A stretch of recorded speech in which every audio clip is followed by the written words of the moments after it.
دوستای عزیز و مهربونم، سحر هستم، راوی کانال داستان‌های عاشقانه با سحر. ممنون میشم با سابسکرایب کردن و به اشتراک گذاشتن ویدیوها به ما انرژی بدید. با حرص پا به زمین کوبیدم و برگشتم تو اتاق. دعا می‌کردم آقا مانع این خواستگاری بشه. وگرنه اگه دست ننه بود منو 2 دستی تقدیم رضا می‌کرد. شب که شد سر و کله آقام پیدا شد. اون شب نوبت فروزان بود و این که آقام اومده بود خونه یعنی اتفاقی افتاده بود. گوشه سالن نشسته بودم و داشتم مشق می‌نوشتم و هرچی ننه با چشم و ابرو اشاره می‌کرد که برم تو اتاق حریفم نمی‌شد که نمی‌شد.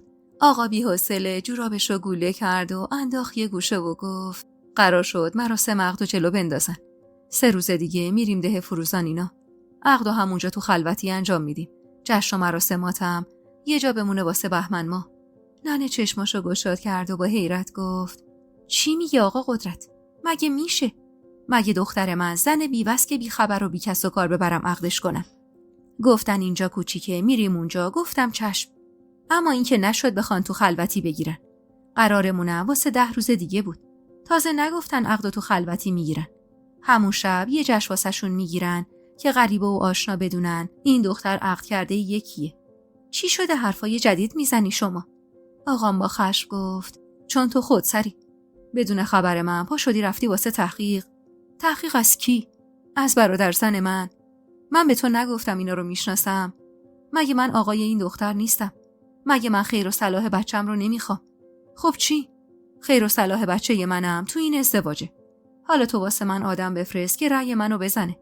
من قول و قرارامو گذاشتم. سنگ اندازی تو هم هیچی رو عوض نمیکنه. برای اولین بار تو عمرم دیدم که ننه با زبون خوش سعی کرد مسئله رو حل کنه. کمی به آقام نزدیک شد و با ماله مت گفت آقا قدرت، الهی درد و بلات بخوره تو سر من که زن آقای این دختر نیستم. والا بلا این دختر جگرگوشه منم هست. من مادرم. حس میکنم اینا یه طوریشون هست به خدا. وگرنه کجا رو دیدی دختر رو ببرن دزدکی عقد کنن؟ والا بلا اینا یه ریگی به کفششون دارن. ببین چقدر من دارم بهت میگم. بذار برادرم بره شهر یه پرسجویی بکنه. طوری نمیشه که. خیال ما هم راحت میشه. آقا لگدی به سینی چای جلوی پاش زد و گفت خیال من بابت قوم و خویش زنم راحت آسیه. حرف اول و آخرم هم زدم. بشنوم باز دوره افتادی و واسه من آدم میفرستیده فروزان. به خدا این بار از خدا نمیترسم و طلاقت میدم. من جلوی برادر زنم آبرو دارم. منو بی‌حیثیت کردی. به من طعنه زدن که چطور خبر نداری زنت آدم فرستاده واسه تحقیق. گفتن مگه ما رو نمیشناختید که دوره افتادید واسه تحقیق کردن. آبروی منو همه جا بردی. از امروز تا 3 روز دیگه وقت داری هم خودت آماده شی هم دخترتو آماده کنی. فعلا فقط یه عقد ساده و خودمونیه. بعدش پسره برمیگرده شهر. بهمنم میاد دست زنشو میگیره و میبره. جشنم میمونه واسه همون وقت. ننه که دید آقا حسابی عصبانیه زبون به دهن گرفت و هیچی نگفت. اما مشخص بود اصلا قانع نشده و منم خوب میدونستم نه تشر آقا و نه تهدید کردناش نمیتونه ننه رو از کاری که میخواد انجام بده منصرف کنه. و بله درست فکر میکردم. اول صبح که آقا با اخم و تخم از خونه زد بیرون هنوز در خونه بسته نشده بود که ننه چادرش رو سر کرد و رفت یه دایی مصطفی. میگفت همین امروز باید داییت بره آدرسی از خونه شهر اینا گیر بیاره و بره تحقیق کنه ببینه اصلا اینا چطور آدمایی هستن. هرچی هم من بهش گفتم این کارو نکن و اگه آقا بفهمه واسط شر میشه. گفت من به اینا شک دارم و به خاطر آینده تو دست هر کاری میزنم. واقعا نمیدونستم ننه راست میگه و به خانواده دانیال شک داره یا به خاطر لج و لجبازیش با فروزان دنبال بهونه‌ای میگرده تا این وصلت رو به هم بزنه. هرچی که بود دایی رفته فروزان و به هر سختی بود آدرسی از خونه شهر برادر فروزان گیر آورد و سر ظهر راهی شهر شد.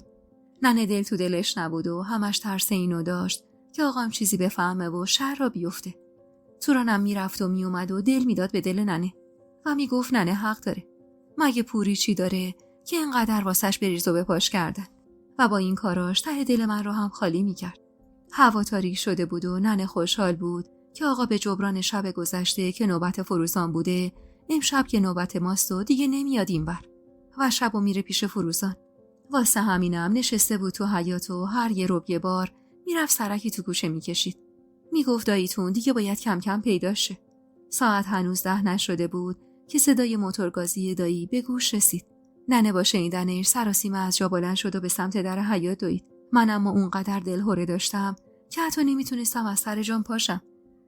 دایی موتورش رو آورد تو حیاط و همونطور که داشت دست و صورتش رو میشست گفت وای آسیه، اونقدر خوابم میاد که اگه دست خودم بود یه راست میرفتم خونه و میخوابیدم. اما میدونستم اگه نیام اینجا تو امشب خوابت نمیبره. ننه نگران گفت مصطفی یه ریگی به کفش داشتن مگه نه؟ دایی ابرو بالا انداخت و استکان چای رو از دست توران گرفت. تا ریگو چی ببینی آبجی؟ والا من رفتم شهر آدرسشون رو پیدا کردم. از کسبه و در و همسایه سوال کردم ببینم چطور خانواده‌ای هستن. همسایه ها میگفتن 3 سالی هست اومدن تو این محل. آدمای بی‌آزارین و سرشون به کار خودشونه. تا امروز هم نه کسی صداشون رو شنیده نه اهل شهر رو انداختن هستن. در مورد پسر هم پرسیدم. گفتم بچه خوبیه. سر به راهه و سرش تو کار و زندگی خودش گرمه. دایی که ساکت شد ننه گفت خب همین دیگه چی مصطفی؟ دایی کلافه استکان چایشو گذاشت تو نلبکی. آبجی تو گفتی اینا 2 تا پسرن 2 تا هم دختر درسته؟ ننه سری تکون داد. آره پسر کوچیکه رو خودم هم تو مراسم فروزان دیدم. حدوداً 7-8 سالشه. البته قدرت میگفت همون 20 خورده سال پیش قبل از اینکه از ده برن یه پسر دیگه هم داشتن که از این دانیال 2-3 سالی بزرگتر بوده. دقیق نمیدونم. انگار یه پسر 4-5 ساله بوده که میافته تو چاه و فوت میکنه. بعد فوتش هم سن پاشو میکنه تو یه کفش که الا و بلا من تو این ده نمیمونم. اینجا برام یادآور پسرمه. واسه همینم میرن شهر. دایی با گیجی گفت ولی همسایه ها میگفتن یه پسر دیگه هم دارن. اما انگار اون پسر زیاد از خونه بیرون نمیاد. اسمشو اما نمیدونستن. جوری که میگفتن 27 سالشه. حالا این پسر یا همون بچه‌ایه که افتاده تو چاه و گفتن مرده یا بعدا تو شهر صاحب پسر دیگه‌ای شدن که از همه مخفیش کردن. من در مورد اون پسر از چندین و چند همسایه پرسیدم اما کسی ازش خبر نداشت. فقط چند نفریشون انگار اطلاع داشتن و میدونستن اینجور پسری هم دارن که البته چیز خاصی هم ازش نمیدونستن. هرچند در مورد دانیال خودشم اطلاعات خاصی نداشتن. آخه فقط 3 سال رفتن تو اون محله و منم نتونستم آدرس محله قبلیشون رو پیدا کنم. ننه کلافه و سردرگم نشست لبه حوض. خب اینا چرا باید بچه‌شون رو از همه مخفی کنن مصطفی؟ این زنه زبیده خودش 2-3 بار تو حرفاش گفت دانیال و امید تنها پسرای منن. میگفت معلوم نیست تا امیدم بخوازم بگیره من اصلا زنده باشم یا نه.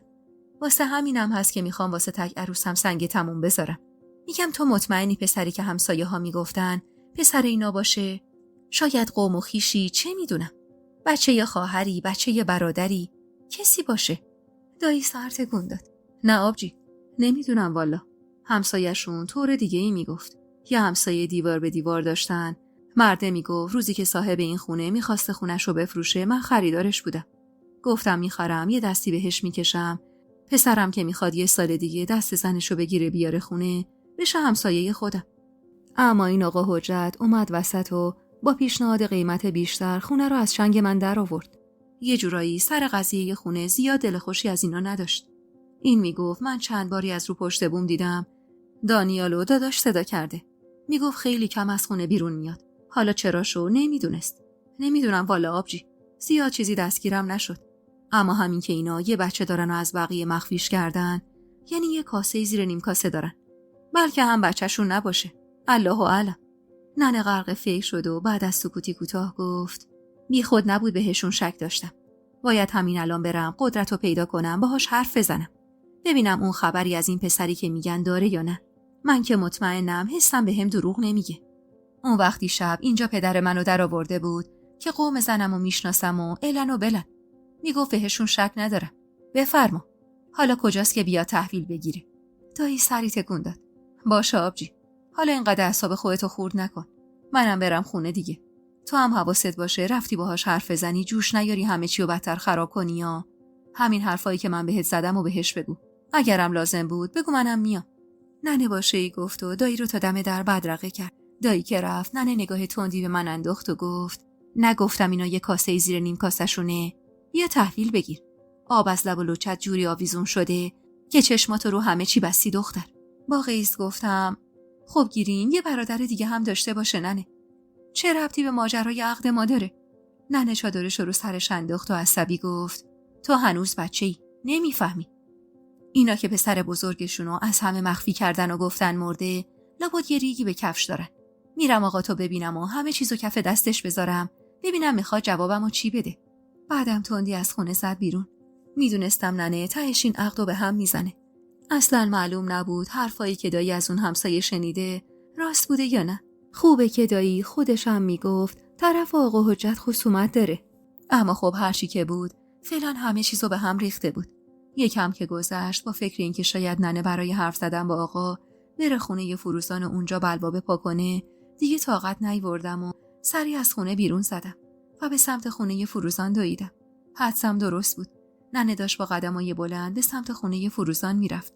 میدونستم اگه منو ببینه برام میگردونه خونه.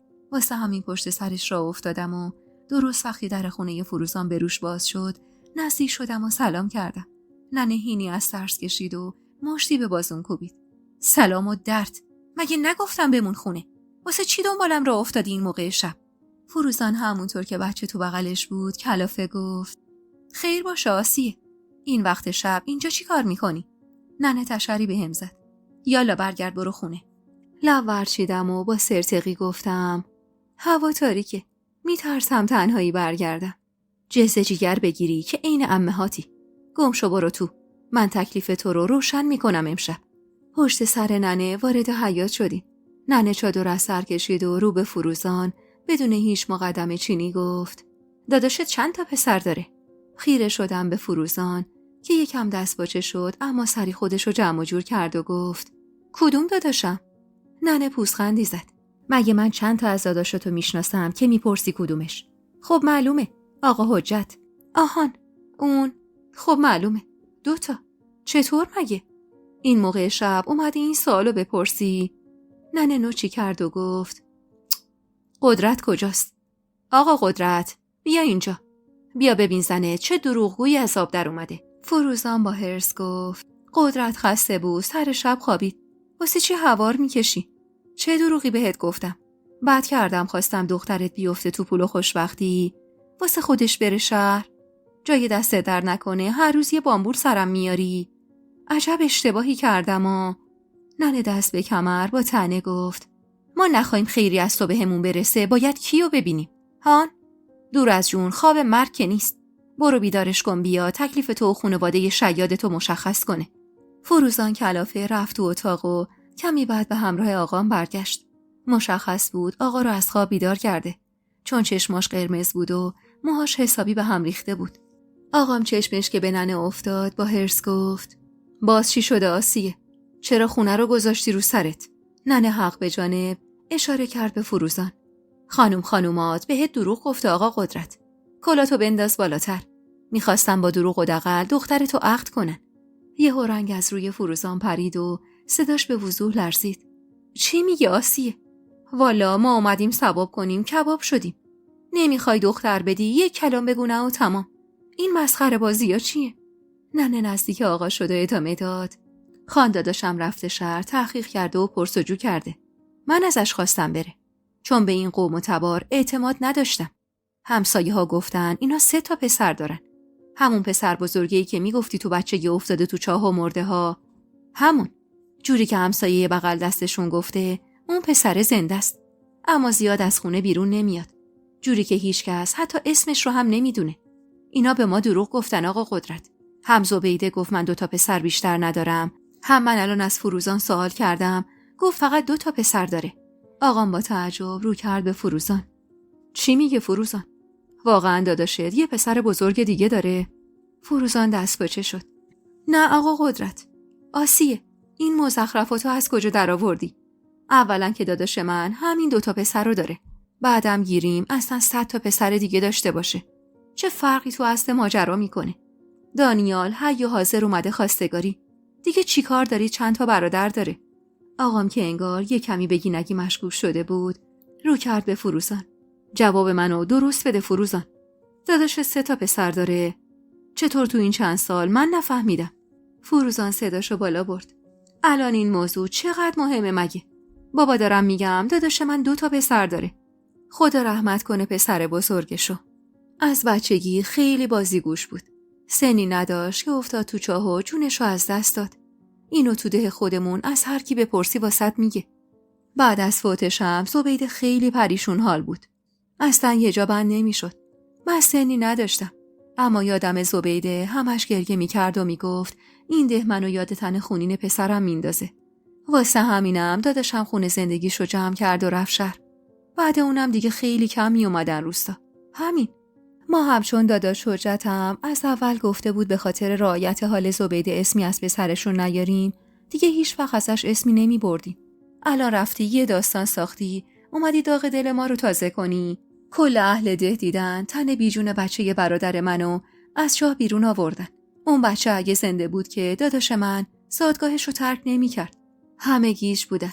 حتی ننه‌ای که شک نداشت فروزان و خانواده‌اش دارن چیزی رو ازش مخفی میکنن. ننه کمی فکر کرد و دوباره گفت خیلی خوب. اگه بچهش فوت شده باید یه مدرکی داشته باشن. شناسنامه‌اش. باید تو شناسنامه‌اش زده باشن که فوت شده. مگه نه؟ فروزان کلافه گفت اینا رو من دیگه نمیدونم. گفتم که اون موقع من سنی نداشتم.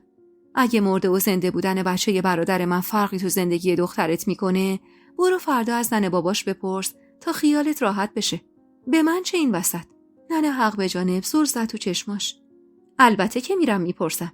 فکر کردی دختر از سر راه آوردم همینجور بی سوال و بی حساب کتاب بدمش دست هر کی از راه رسید؟ فروزان که حسابی کلافه شده بود گریه پسرش رو بهونه کرد و گفت تو شاهد باش آقا قدرت.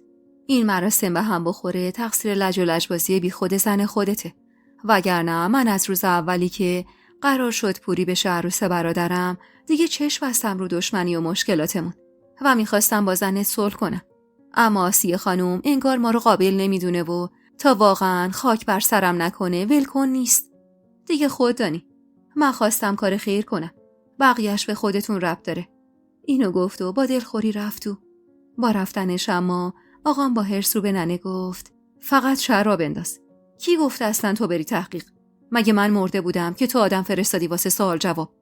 اصلا آدرس خونه شهرشون رو از کجا گیر آوردین؟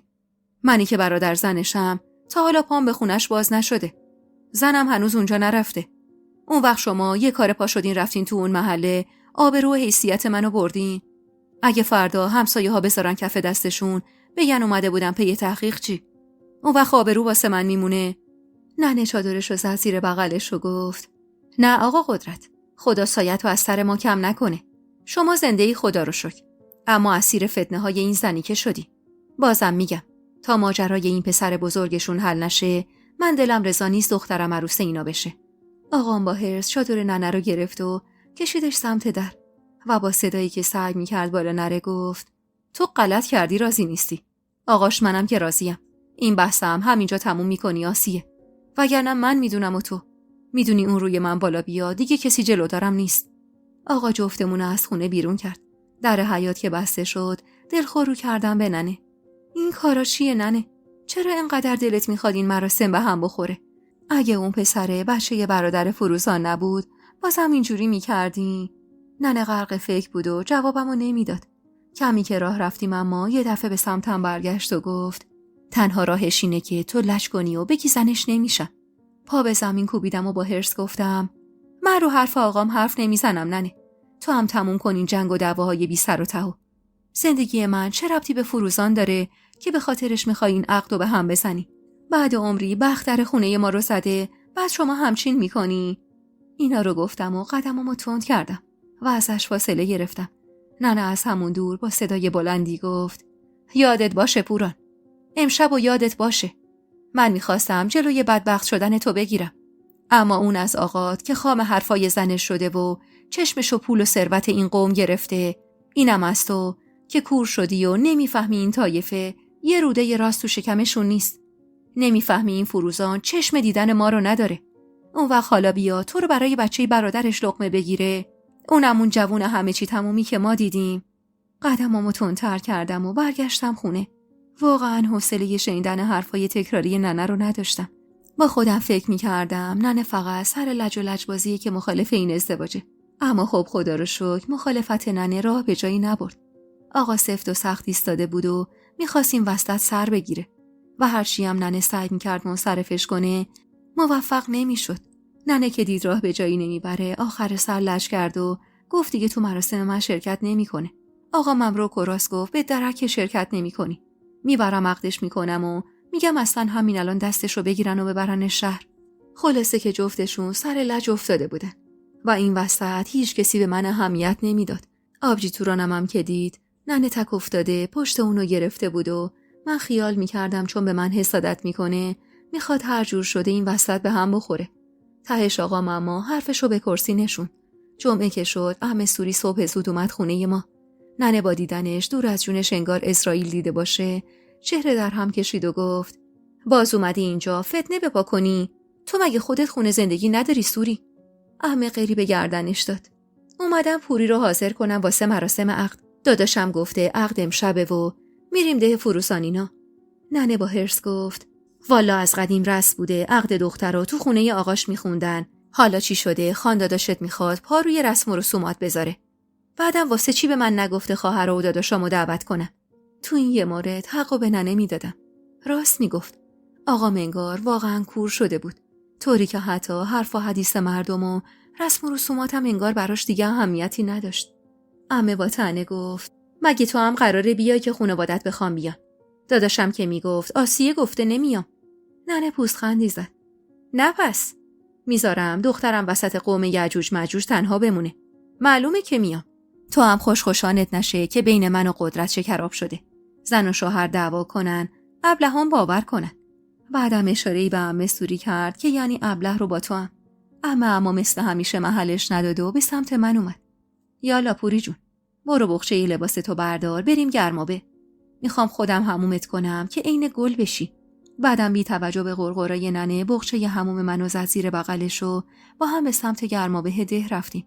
از خونه که دور شدیم عمه زیر گوشم گفت یه وقت به حرف ننت گوش ندی خام بشی و بخوای زن رضا بشی یا والا رضا بچه یه برادر منه، اما من یکی دختر بهش نمیدم. والا به خدا فقط یه آدم کم عقلی عین ننته که یکی عین دانیالو جواب میکنه و خوشحال میشه از خواستگاری کردن یه جوون بیکار و بیار عین رضا. تا برسیم به گرمابه هده عمه زیر گوشم یه ریز فقط میخون که یه وقت خام حرفای ننه نشم. وارد گرمابه که شدیم عمه مشغول شستن موهام شد و بعدش هم کیسه کشیدن بدنم. حین کارم مدام حرف میزد و از خوبیای زندگی تو شهر میگفت. والا به خدا بخت بهت رو کرده پوری. یه وقت گول ننتو نخوری لگد بزنی به بختتا. من شنیدم اینا وضعشون خیلی خوبه. اصلا تو دیدی زبید خانم از کجا تا کجا یه دستش پر علنکو بود. میگن آقا حجت تاجره و کارش اینه که از اینجا جنس میخره و میفرسته فرنگ. میدونی چقدر پول تو این کاره؟ پسرش هم که اصلا گفتن نداره. بالاخره آقات هر چقدر کم تو این سالا با اینا نشست و برخاستی داشته. میدونه چطور آدمایین که اصرار داره به عقدت. وگرنه خانداداشم که بد تو رو نمیخواد. آخه کدوم پدری هستن بد دخترش رو خواسته که خانداداش من دومیش باشه. اینقدر عمه گفت که اگه 1% شک به دلم بود برطرف شد. دیگه طاقت نداشتم که هرچه زودتر به عقد دانیال در بیام. بچه بودم و عقلم نمیرسید. کل ذوقم واسه این بود که قرار آرایش و بزک دوزکم کنن و لباس قشنگ تنم کنن و کلی هم طلا بهم کادو بدن. عمه چنان بدنمو کیسه کشیده بود و موهامو اونقدر شسته بود که حسابی تر و تمیز شده بودم و برق میزدم. جوری که وقتی تو آینه صورتمو دیدم گونه‌هام گل انداخته بود و صورتم از تمیزی یه برق خاصی داشت. وقتی هم رسیدیم خونه عمه بی توجه به رو ترش کردن و یه ننه با اخم و تخمش تورانو فرستاد تا زری خانومو خبر کنه و بیا صورتمو بند بندازه. میگفت زبید خانوم گفته ما درگیر مراسم عقدیم و فرصت نمی کنیم خودمون بیایم واسه بند انداختن. دیگه کارو میسپریم به خودتون. ننه که دید تک و تنها نشستم تا زری خانوم صورتمو بند بندازه سری خبر فرستاد به خاله ها و زنداییام تا اونا بیان و دورمون شلوغ شه. و اینطور بود که خیلی زود سالن خونه پر شد از اقوام نزدیک. ننه هرچند هنوز مخالف بود اما به قول خودش میخواست با دل خوش منو شوهر بده. میگفت تا همینجا زورم رسیده و دیگه حریف این دختر و آقاش نمیشم. بعد اینم دیگه نه تو کار نمیارم چون خوبیت نداره و امر خیره. حتی وقتی زری خانم صورت و ابرومو بند انداخت خودش اومد شاباش زری خانمو داد. بعدم صورت قرمز شده و خیس اشک منو بوسید و محکم بغلم کرد. ننه اهل محبتای این مدلی نبود. تو عمرم به یاد نداشتم یه بار با همون با محبت حرف زده باشه. اما اون روز انگار حال روزش فرق میکرد. سرمو بوسید و زیر گوشم گفت انشاءالله که من اشتباه کنم و تو خوشبخت بشی دخترم. میدونی که جز خوشبختی شما دوتا هیچی از خدا نمیخوام. خودم خوشبخت نشدم. واسه همینم دلم میخواد هر دوی شما رو تو اوج خوشبختی ببینم. احساساتی شدم و دستشو بوسیدم. ببخش ننه اگه تندی کردم باهات. ننه دوباره سرمو بوسید و با چشمای پر از اشک کنار رفت و به بهونه چای ریختن پناه برد مطبخ. عمه سوری دایره میزد و زنا دست میزدن و دخترای جوانتر وسط میرقصیدن. از بین کل فامیل فقط زنم و سلیمون نیومده بود و به عمه گفته بود من از دست قدرت دلخورم. واسه همینم تو هیچ مراسم این دختر نمیای. من اما فکرم پی ننه بود. بعد به دلم افتاده بود. با خودم گفتم اگه واقعا حس ننه درست باشه چی؟ اما خب دیر به این فکر افتاده بودم و دیگه کاری از دستم ساخته نبود. بعد مراسم بند انداختن همه قصد رفتن کردن تا برای مراسم عقد که عصر بود حاضر بشن. قبل رفتن مهمونا عمه سوری گلویی صاف کرد و گفت خاله ها و زندایی‌ها، مراسم عقد امروز خیلی مختصره و خانواده داماد گفتن فقط فامیل درجه 1 عروس بیان. پس لطفاً فقط خودتون و شوهراتون بیاین. دیگه دختر و پسر و عروس و دامادو نیارید.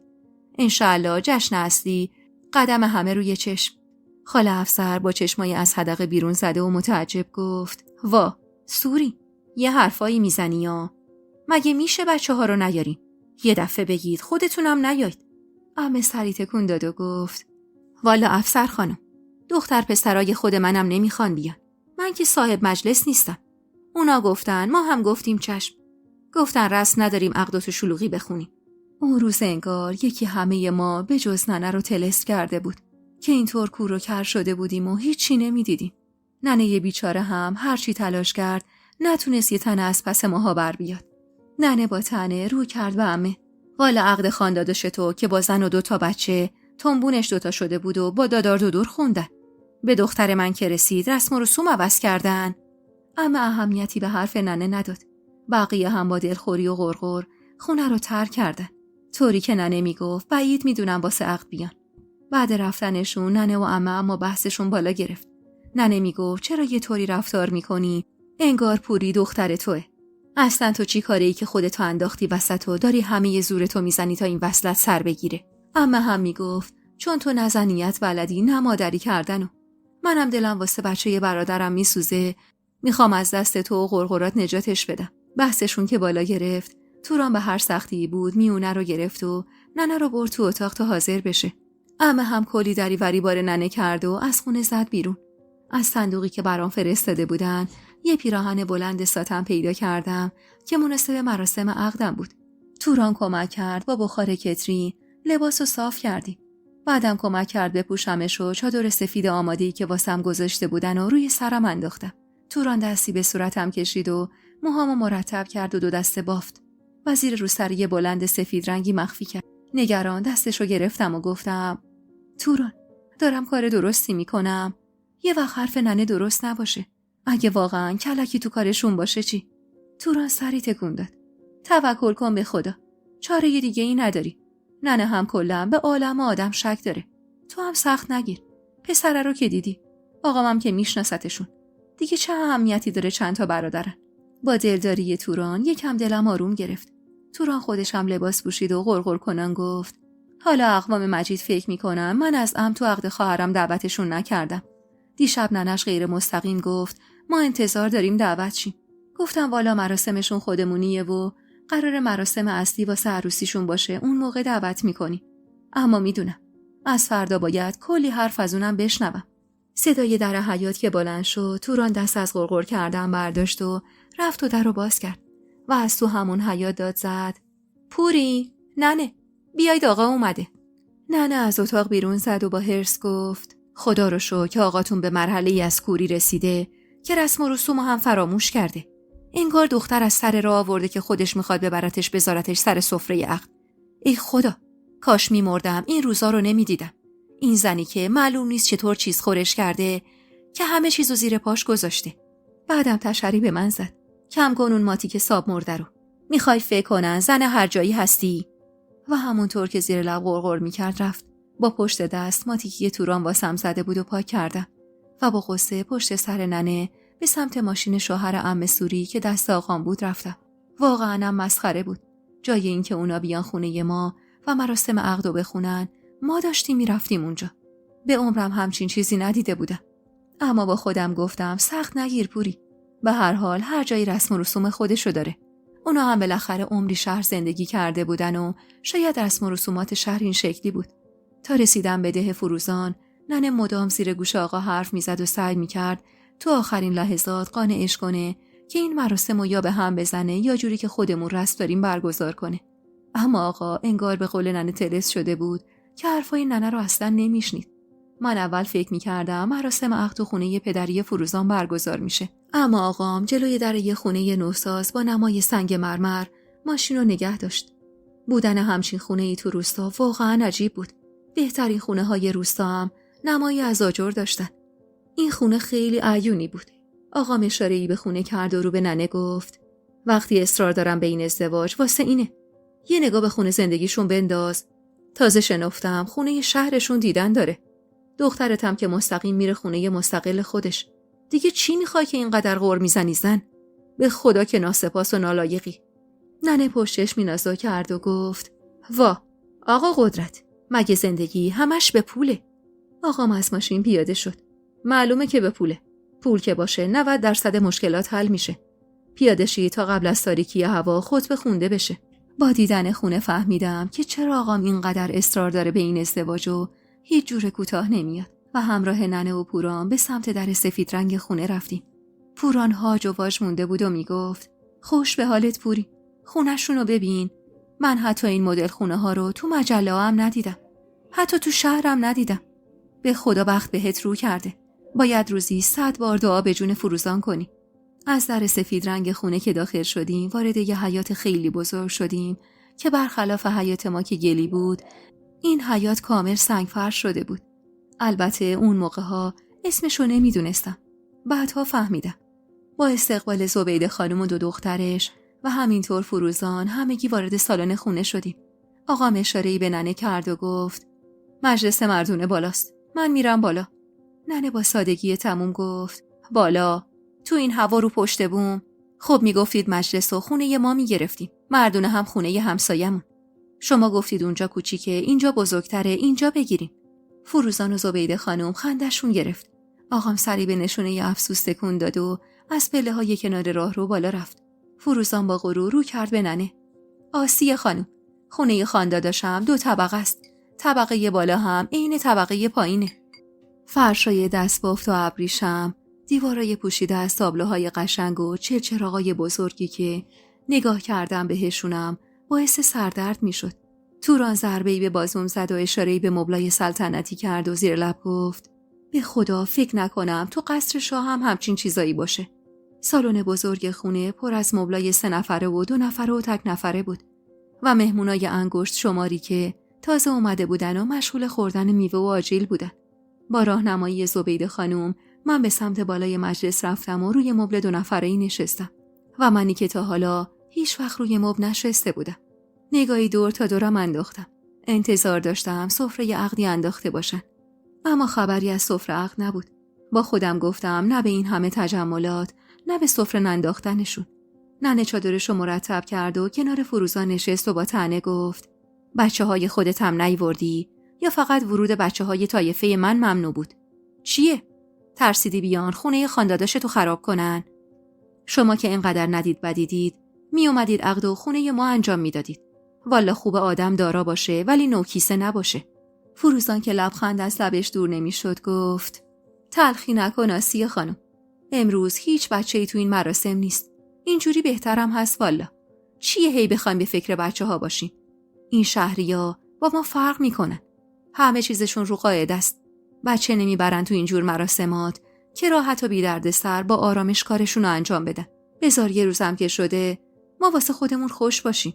منم پسرا رو سپردم به همسایمون. حتی جوونترارم گفتیم نیان که شلوغ نشه. انشالله بعدن تو جشن عروسیشون جبران میکنیم. واقعا برام عجیب بود چرا جوونترای فامیلا هم نذاشتن بیاد. حالا بچه‌ها رو گیریم شلوغ میکردن و سر و صدا. جوونا که سر و صدا و مزاحمتی نداشتن. تو طایفه ما کلی دختر هم سن و سال من بود که واسه اینکه دعوتشون نکرده بودیم حتی بزرگتراشون هم نیومده بودن. نیم ساعتی گذشت تا بالاخره صدای یا الله گفتن آقا حجت به گوش رسید. زنها سری رو گرفتن و کمی بعد آقا حجت از پشت در باز سالن گفت: خانوما، لطفاً سکوت رو رعایت کنید تا عاقد خطبه رو بخونه. نگران زل زدم به توران. بعد به دلم افتاده بود این مجلس هیچی شبیه یه مجلس عقد عادی نبود. طفلک ننه که اینقدر تو شکم زد تا بتونه منو مجاب کنه، تن به این وصلت ندم. اما قبول نکردم. عاقد مشغول خوندن خطبه عقد شد. ننه خم شد و زیر گوش فروزان آهسته گفت: این چه طرز مراسم عقد گرفتنه؟ با این دبدبه و کبکبه یه سفره عقد واسه دخترم ننداختن. فروزان شونه‌ای بالا انداخت و جوابی نداد. عاقد خیلی زود شروع کرد به خوندن خطبه عقد. اما وقتی به جایی رسید که قرار بود اسم دامادو بخونه، احساس کردم به جای اسم دانیال اسم عباس به گوشم خورد.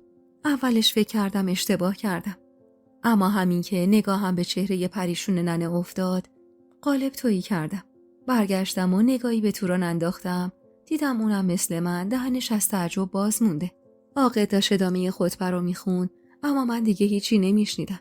نگاهم به ننه بود که با صدایی که تقریبا بلند بود رو به زبیده خانم گفت: زبیده خانم، مگه اسم داماد دانیال نبود؟ عباس دیگه کیه؟ زبیده خانم اما در حالی که روی مبل نشسته بود و پا رو پا انداخته بود و از تک تک اجزای صورت شادی و خوشحالی میبارید، با یه لبخند عمیق رو کرد به ننه و گفت: آسیه خانم جون، چرا هول برات داشته؟ عباس اسم آقای خدا بیامرزمه. وقتی دانیال به دنیا اومد از آقا حجت خواستم تا اسم آقای خدا بیامرزم و روش بذاریم. اونم قبول کرد. اما خب چون دانیال خودش دوست داشت دیگه همه دانیال صداش میکنیم. این که چیز عجیبی نیست. مگه شما تا حالا ندیدید که یه نفر اسم شناسنامه‌اش با اون اسمی که صداش میکنن فرق داشته باشه؟ با اینکه اولش با شنیدن اسم عباس خیلی شوکه شده بودم، اما با صحبتایی که زبیده خانم کرد و اون چهره آروم و مهربونش قانع شدم. راست میگفت. خیلیا تو فامیل ما بودن که اسمی که تو شناسنامه داشتن با اسمی که همه صداشون میکردن با هم فرق داشت. این مورد اصلا چیز عجیبی نبود. اما از اونجایی که ننه تو این مدت حسابی آیه یأس خونده بود و گفته بود ریگی به کفششونه، دروغ چرا؟ منم ترسیده بودم. ننه صحبتای زبیده خانومو که شنید، با اینکه اخماش هنوز تو هم بود و مشخص بود که راضی نشده، اما دیگه چیزی نگفت و سکوت کرد تا خطبه عقد کامل جاری بشه. اونقدر اما من ذهنم درگیر صحبتای ننه و زبیده خانوم بود که اصلا نفهمیدم مهریه چقدر بود. آخه اون شبی که خواستگاری اومدن صحبتای اولیه شده بود و هنوز سر مهریه توافق کامل نکرده بودیم. خصوصا که ننه اون شب برخلاف آقام خیلی دست بالا گرفته بود. اشاره‌ای به توران کردم تا نزدیک بشه و زمزمه کردم: مهریه رو چقدر گفتن؟ توران آهسته گفت: 50,000 تومن.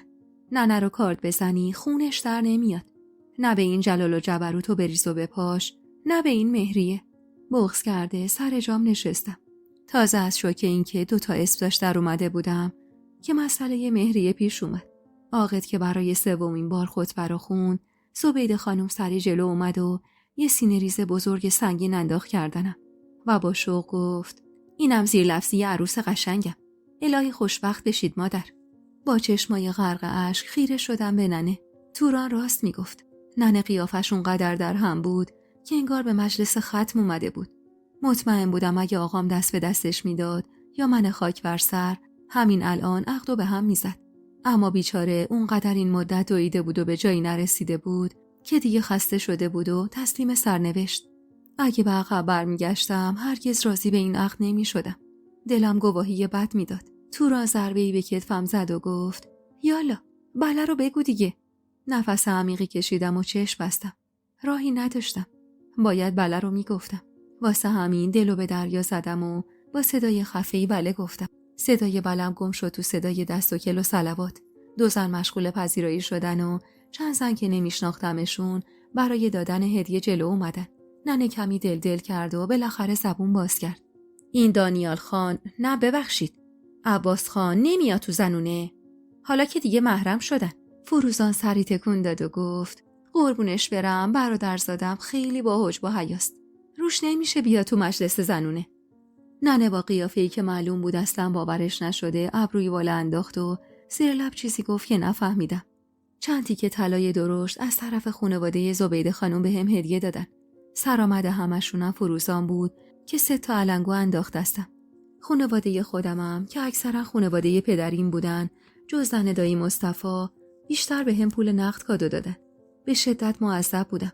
گوشه مبل کس کرده بودم و اصلا نمیدونستم باید چی کار کنم.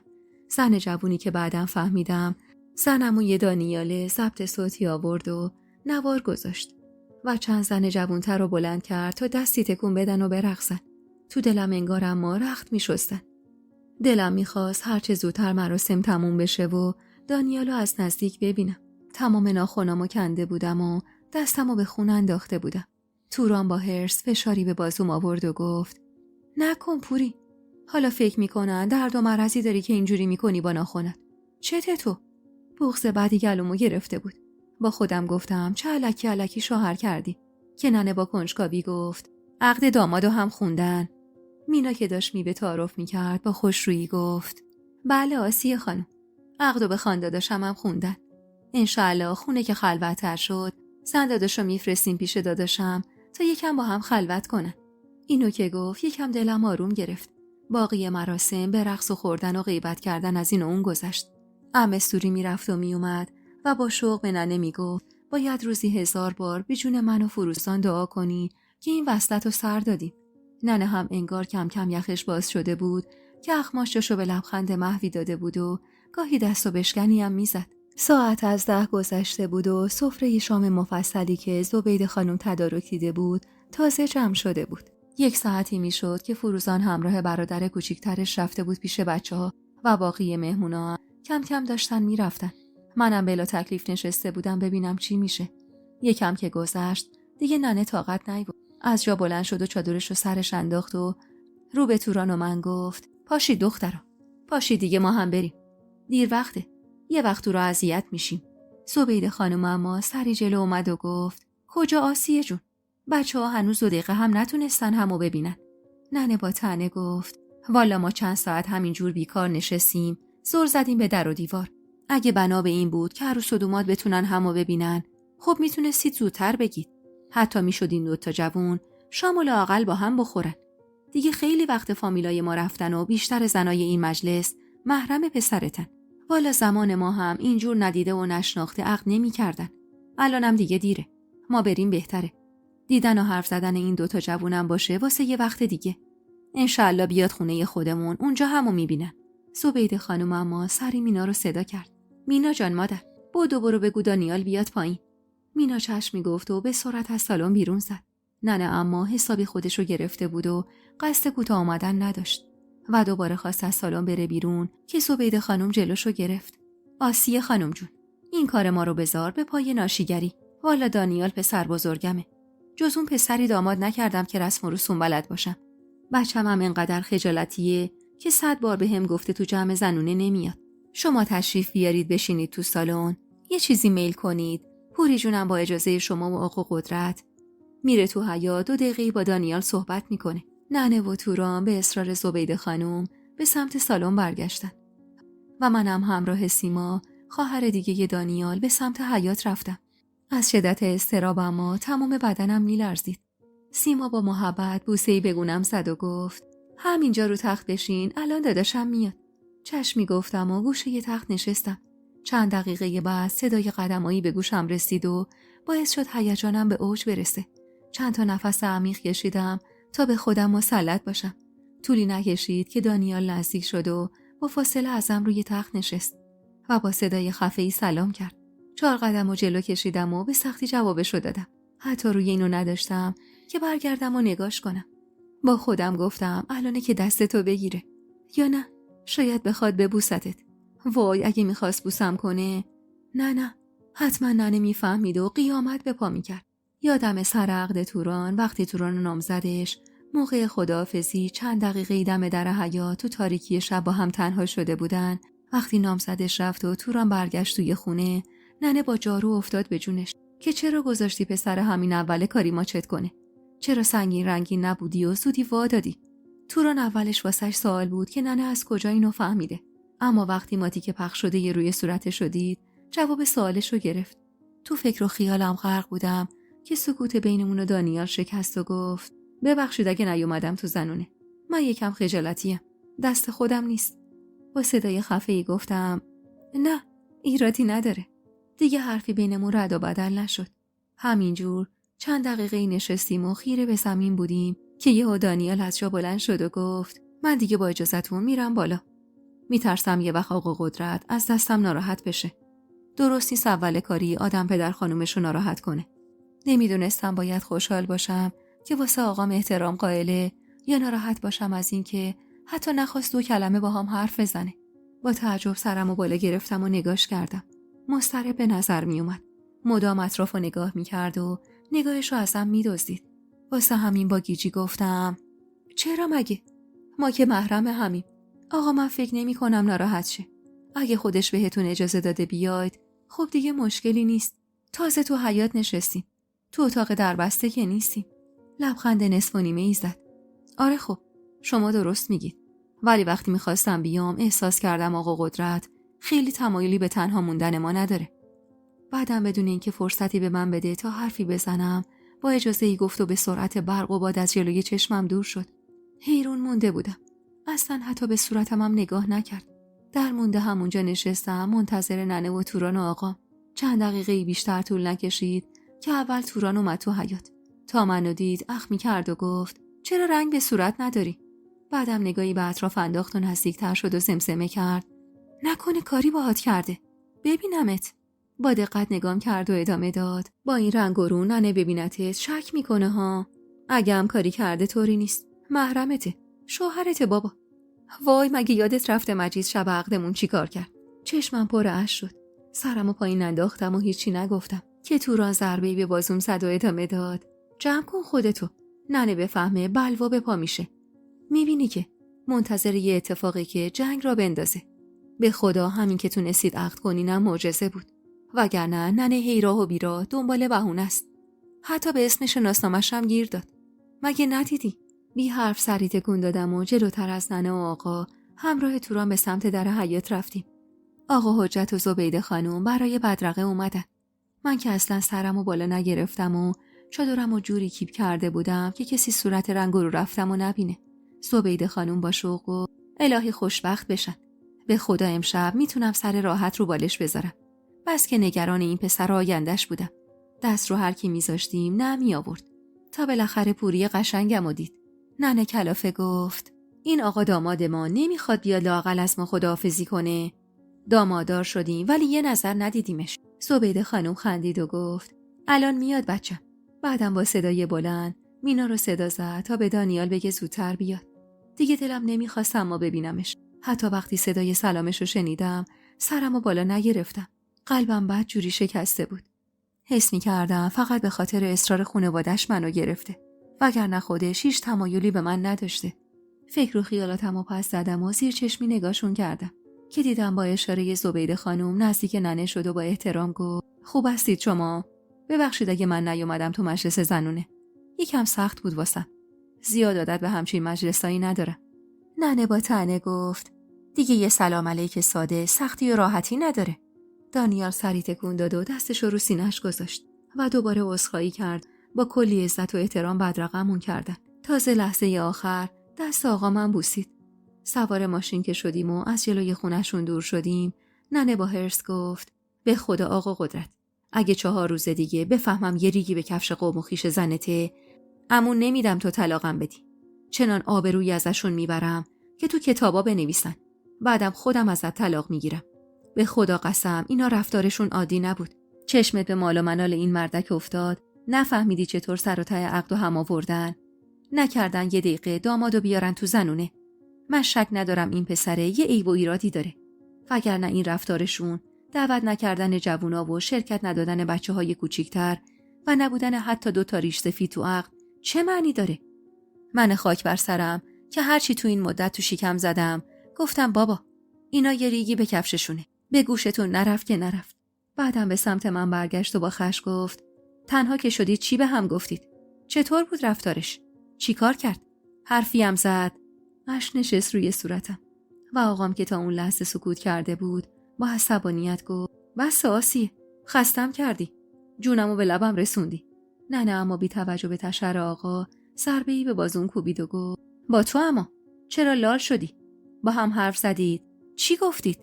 با گریه گفتم هیچی ننه، هیچی نگفتیم. فقط اومد نشست و بعدم گفت به حرمت آقات زشت زیاد اینجا بشینم پیشت. یه وقت خدای نکرده کسی فکر بد میکنه. تهش هم تندی برگشت داخل. حتی 2 کلمه هم با هم حرف نزدیم. آقام تشری به هم زد و گفت میخواستی چی کار کنه؟ از سر و کولت بالا بره؟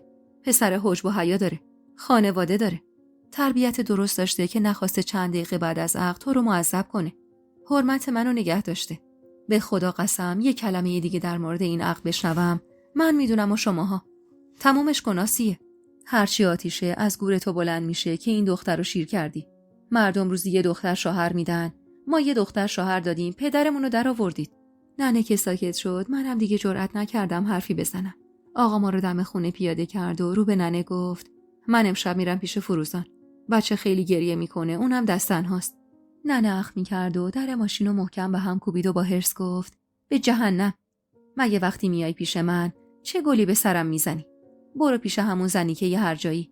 اینو گفت و به سمت خونه رفت. آقا سری به نشونه افسوس تکون داد و غرغر کنان گفت پس نه، بمونم پیش تو تا با اون زبون عین مارت عذابم بدی. با غصه به سمت خونه رفتم. دم در که رسیدیم توران چشمش به نامزدش افتاد و همونجا دم در مشغول حرف زدن شدن. با حسرت نگاهمو ازشون گرفتم و به سمت خونه رفتم. همش خودمو دلداری میدادم که اولشه و حتما با گذشت زمان رفتار دانیالم با من خوب میشه.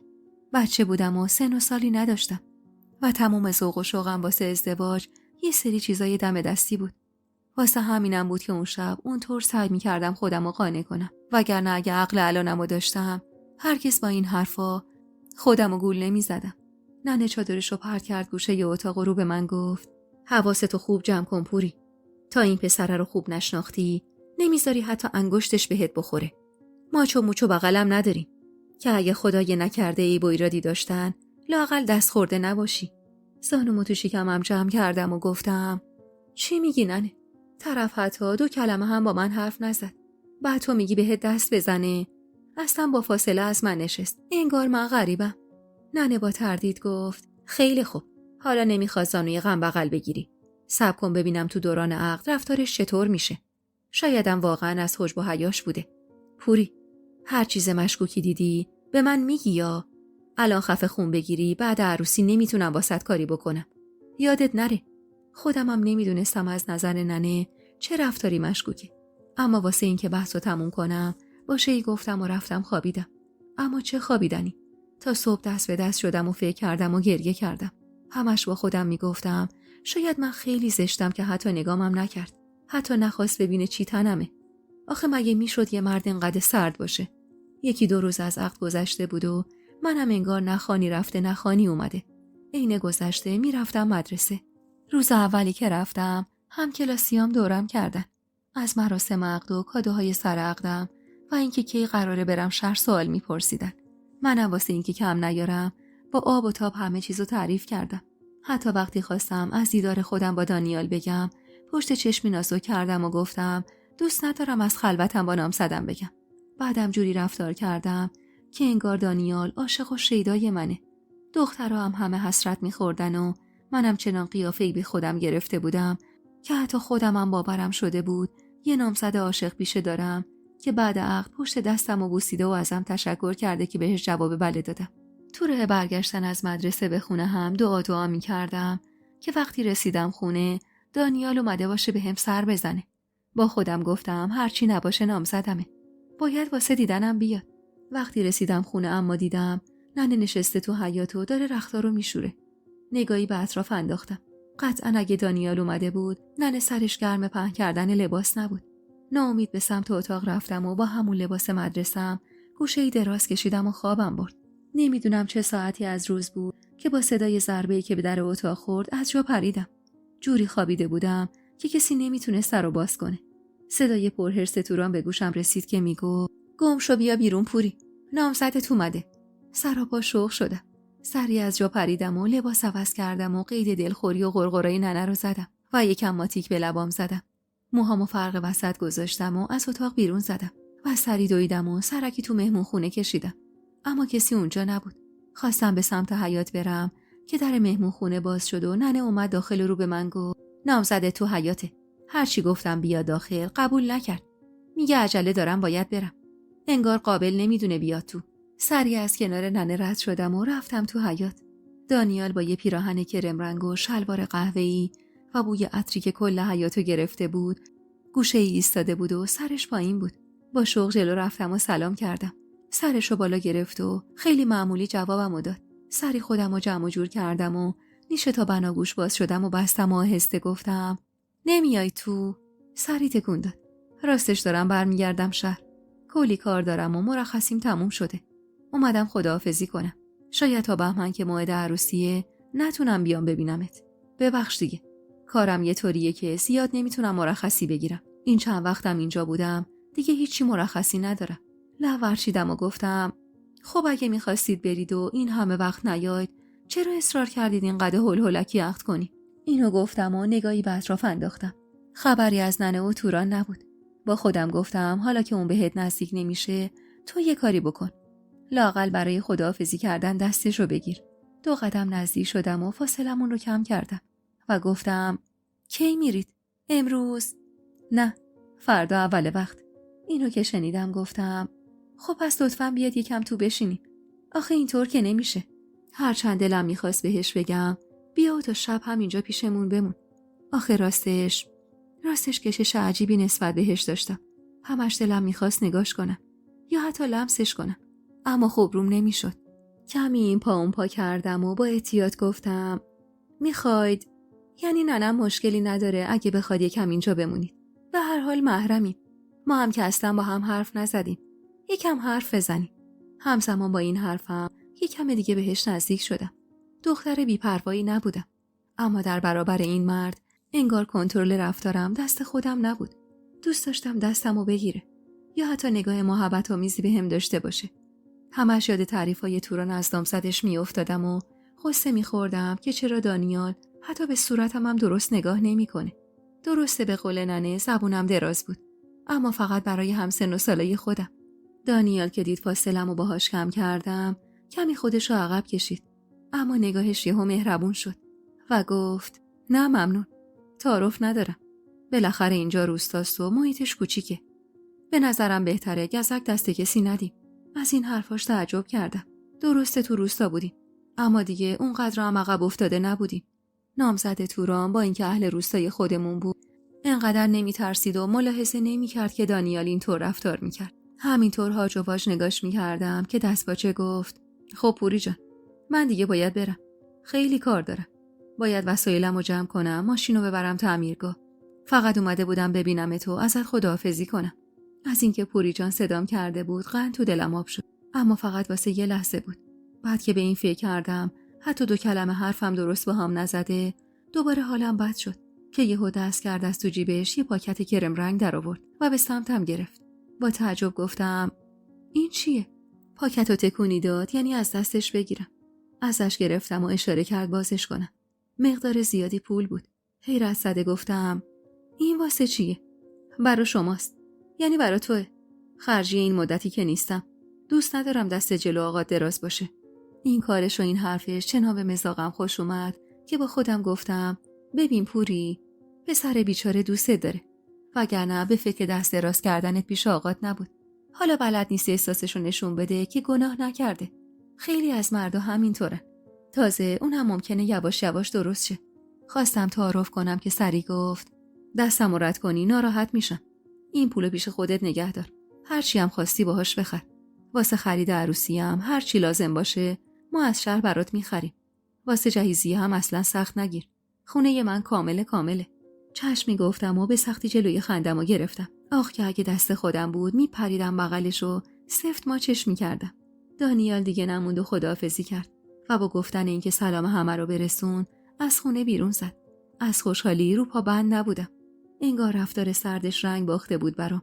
همین که بهم پول داده بود و جوری رفتار کرده بود که حس کرده بودم واسش مهمم، برام بس بود. لیلی کنار رفتم تو مهمون خونه و با سرخوشی پولو نشونه ننه دادم. ننه، دانیال اینو داد بهم. ننه سری به نشونه افسوس تکون داد و گفت پول ندیده ای؟ خودش کجا رفت؟ چرا نیومد تو؟ توران با حسرت نگاهی به پول تو دستم انداخت. فکر کنم 1000 تومانی بشه. مگه نه؟ این همه پولو میخوای چیکار؟ واسه خرید عروسی بهت داده؟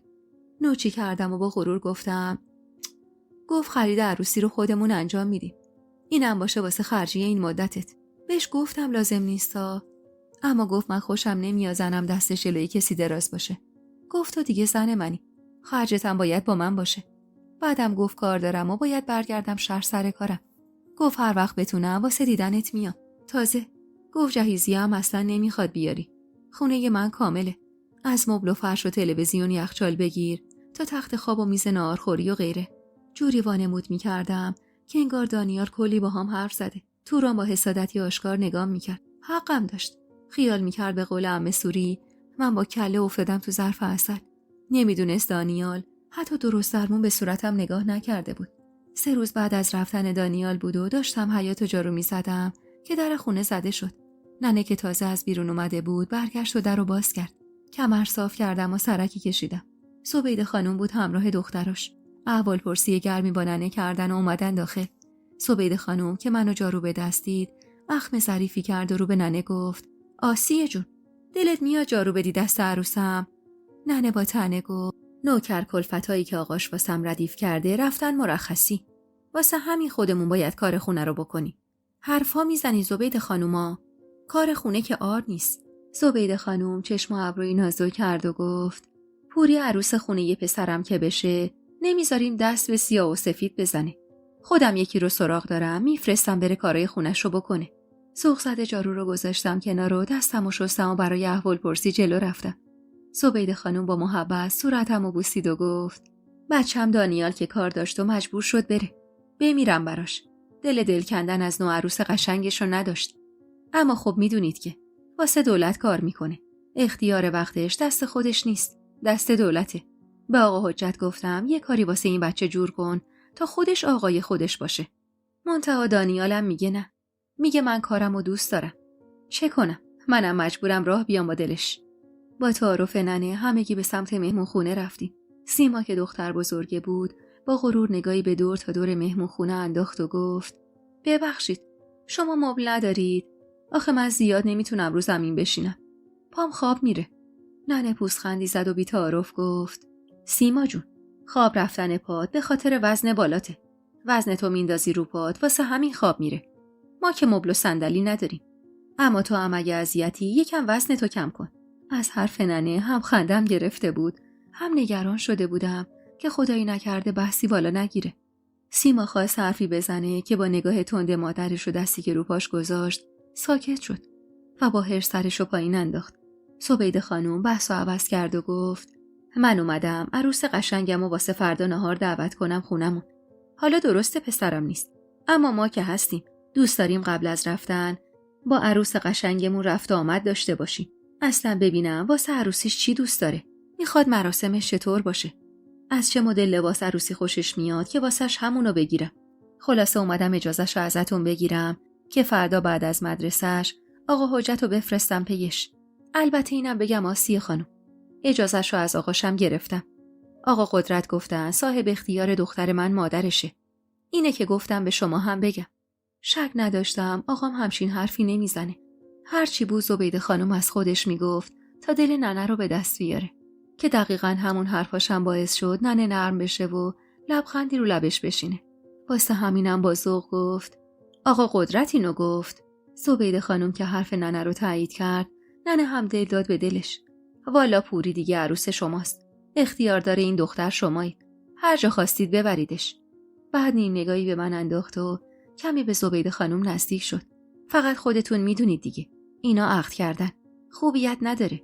یعنی خب ما رسم داریم حتما شب عروسی. به دختر بزرگم هم 1000 بار گفتم به خدا.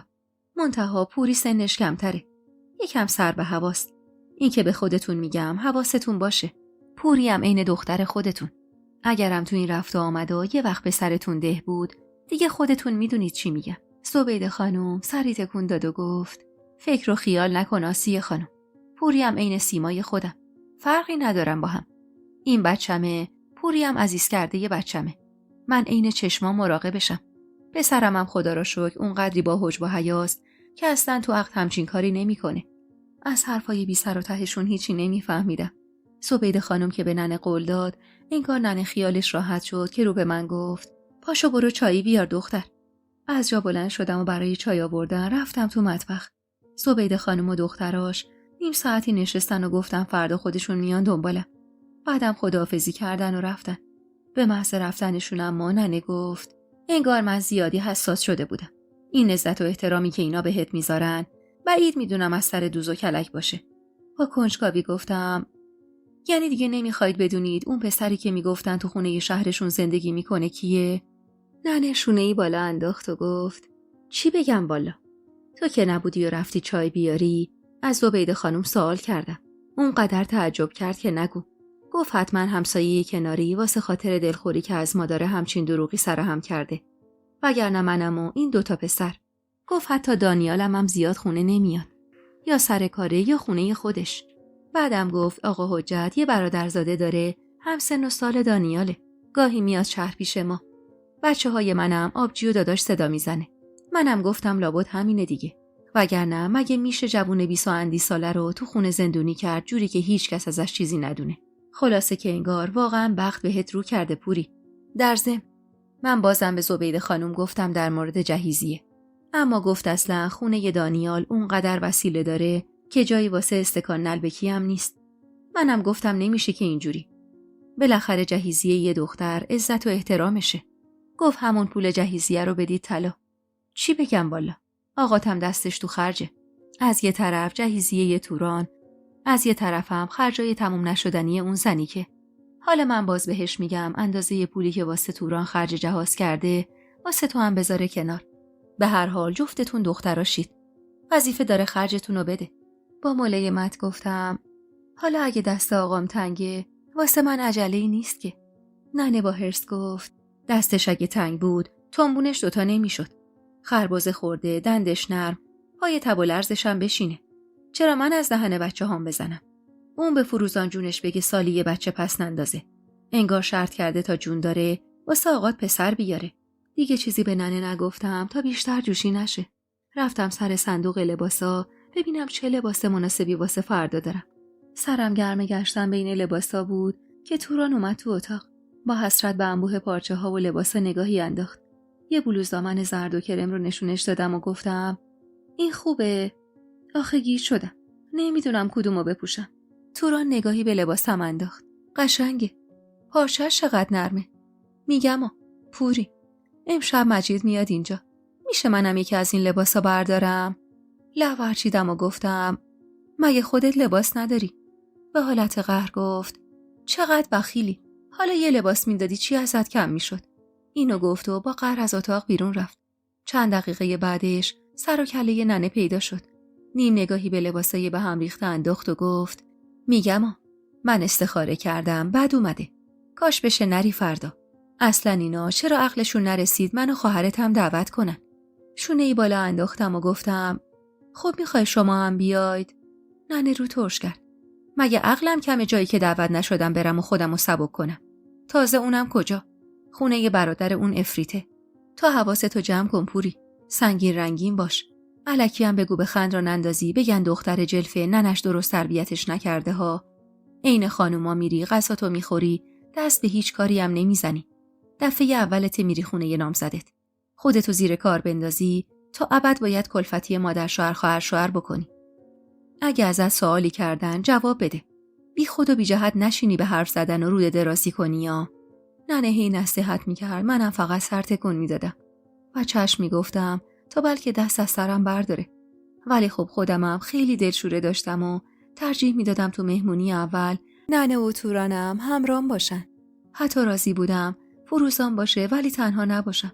فردای اون روز از امن مدرسه نرفتم و به جاش رفتم گرمابه. ننه حسابی موها و بدنم و شست و همونجا موهای خیسم و بافت و تندی برگشتیم خونه. لباسایی که کنار گذاشته بودم و پوشیدم و منتظر موندم بیان دنبالم. توران که از دستم دلخور بود و اصلا نگامم نمی کرد. اما ننه می رفت و می اومد و نصیحتم می کرد. ساعت نزدیک 12 بود که در خونه زده شد. اونقدر هیجان داشتم که عرق کرده بودم. چادرمو سر کردم و همراه ننه به سمت در حیاط رفتم. یه ماشین سیاه رنگ جلوی در بود و آقا حجت پشت فرمون نشسته بود. زبیده خانم با دیدنم محکم بغلم کرد و گفت ای کاش دانیالم من بود و عروس قشنگشو میدید. یه تعطیلاتی بشه یه سر میریم شهر. البته اگه آسیه خانم جون اجازه بدن. ننه سری تکون داد و حرف خاصی نزد. منم ازش خداحافظی کردم و سوار ماشین آقا حجت شدم. به شدت معذب بودم چون هیچ شناختی روشون نداشتم. اما زبیده خانم یه بند حرف میزد. از شغل دانیال و خونش و سخت گیریش تو انتخاب زن و راحت شدن خیالش میگفت و منم در جوابش به توصیه ننه جوابای مختصر میدادم. وقتی رسیدیم خونشون فهمیدم جز خودشون کسی خونه نیست. زبیده خانم همون اول کار 2 علنگو انداخت دستم و گفت مبارکت باشه عروس قشنگم.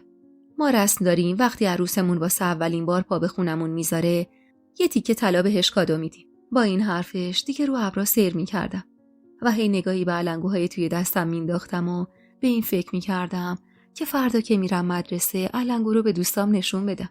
مهمونی نهار یه مهمونی ساده و خودمونی بود که باعث شد بیشتر با زبیده خانم و خانواده‌اش آشنا بشم.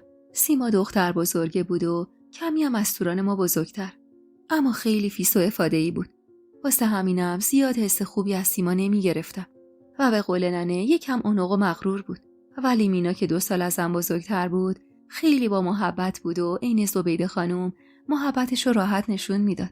بعد از خوردن نهار منو فرستادن تو اتاقی که ظاهرا واسه دانیال بود تا یکم استراحت کنم. اتاقش اما اندازه کل مهمونخونه ما بود. هم تخت تو اتاقش بود، هم 2 مبل 1 نفره. یه طرف دیوارش هم کمد و کتابخونه بود. منم سرم گرم ورق زدن کتابا شد، بلکه بتونم از لابلای اون همه کتاب درسی یه کتاب رمان پیدا کنم و خودمو سرگرم کنم. مشغول ورق زدن کتابا بودم که یه دفعه عکسی از لای یکی از کتابا افتاد زمین. خم شدم و عکسو برداشتم. تصویر دانیال کنار جوونی بود که بی نهایت شبیهش بود و هر دو به پهنای صورت میخندیدن. خوب که نگاه کردم جوونی که کنارش بود به نظر یه حالی بود. پشت عکس فقط یه تاریخ زده بود که مشخص میکرد عکس تقریبا واسه 1 سال خورده پیشه. با کنجکاوی مشغول گشتن بقیه کتابا شدم، اما جز اون عکس چیز دیگه ای پیدا نکردم. اول خواستم عکسو بردارم و نشون ننه بدم، اما ترسیدم متوجه نبودن عکس بشن. برای همین گذاشتمش سر جاش. دیگه تو اون اتاق اما آروم و قرار نداشتم. دلم میخواست بدونم اون جوون کیه و چرا تا به حال حرفی ازش نزدن. از اون طرف هم به خودم میگفتم حتما برادرزاده ی آقا حجته. همونه که میگفت خونشون رفت و آمد داره و دانیال و خواهراشو و خواهر برادر صدا میکنه. طرفای عصر با شنیدن صدای حرف زدن از تو نشیمن خونه از اتاق بیرون زدم. مینا با دیدنم لبخندی زد. خوب خوابیدی زن داداش. مزاحمت نشدم. گفتم یه وقت با صدای در بیدار نشی. لبخند نصف نیمه‌ای زدم. من زیاد عادت به خواب عصر ندارم. وقتی دیدم خبری از زبیده خانم و سیما نیست یکم به مینا نزدیک شدم. مینا جون شما همین 4 بچه اید؟ احساس کردم از سوالم شوکه شد، اما زودی گفت آره دیگه، من و سیما و دانیال و امید. چطور مگه؟ پشت میز مطبخ نشستم و همونطور که داشتم اطرافو نگاه میکردم گفتم آخه شنیده بودم یه داداش بزرگتر از دانیال هم دارید. مینا اخ میکرد و ظرف میوه رو روی میز گذاشت. از کی شنیدی؟ من یه داداش بزرگتر از دانیال داشتم که وقتی هنوز من به دنیا نیامده بودم فوت شده. میگن افتاده تو چاه. چطورشو نمیدونم، چون مادرم خوشش نمیاد در موردش سوال بپرسیم. تو هم سعی کن اسمی ازش نبری، چون اوقات مادرم تلخ میشه و فشارش بالا میره. وقتی دیدم همچین برخوردی داره دیگه صلاح نمیدونستم در مورد اون عکس ازش سوال کنم. با خودم گفتم اصلا به تو چه پوری؟ به قول فروزان شاید اینا 10 برادر داشته باشن. چه فرقی به حال تو میکنه؟ تو زندگی خودتو داری. اصلا شاید نخوان تو بدونی یه بچه دیگه دارن. حالا به هر دلیلی. با حرفایی که از ننه و فروزان و دایی شنیده بودم حدس میزدم اون جوون تو عکس یا همون برادر بزرگتر دانیال باشه یا پسرعمویی که زبیده خانم میگفت. اون روز وقتی برگشتم خونه ننه کلی سوال جوابم کرد که چی شد و چی خوردید و چیا گفتید. منم حرفی در مورد اون عکس نزدم. میدونستم ننه بفهمه باز بلوا به پا میکنه و هزار جور ماجرا درست میکنه. ننه هم وقتی 2 علنگوی توی دستم دید حسابی خوشحال شد و دیگه حرفی نزد. 10 روزی بعد از اون مهمونی زبیده خانم و دختراش اومدن واسه خداحافظی و گفتن دم عروسی برمیگردنده. کلی هم به ننه سفارش منو کردن که پوری دیگه عروس ماست و تو رو خدا زیاد تو خونه ازش کار نکشید. برای چندمین بارم تأکید کردن که نیازی به خرید جهیزیه نیست و تاریخ عروسی رو هم گذاشتن واسه 19 و 20 بهمن ماه همون سال که میشد پنجشنبه جمعه. 2 ماهی بیشتر تا عروسی مهلت نداشتیم. ننه در تک و پوی دوخت لباسای من بود و منم سرم گرم درس و مدرسه.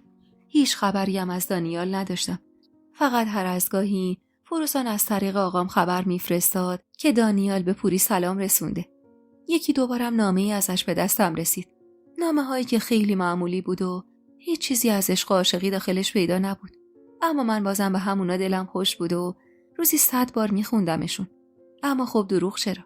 اونقدر دلتنگ شده بودم که شب و خوابش رو میدیدم. همش با خودم میگفتم یعنی اونم دلش واسه من تنگ میشه.